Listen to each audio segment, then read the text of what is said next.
Postura del rayo o del diamante o roca. Piernas juntas, rodillas, tobillos en contacto y dorso de los pies apoyados en la colchoneta. Manteniendo la columna recta, baja las caderas hasta sentarte sobre los pies. Pelvis en posición neutra, pecho elevado y hombros relajados.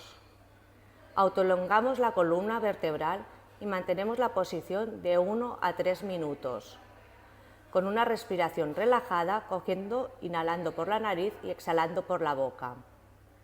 Es una postura que favorece la digestión, la circulación, activación del sistema parasimpático y mejora la concentración.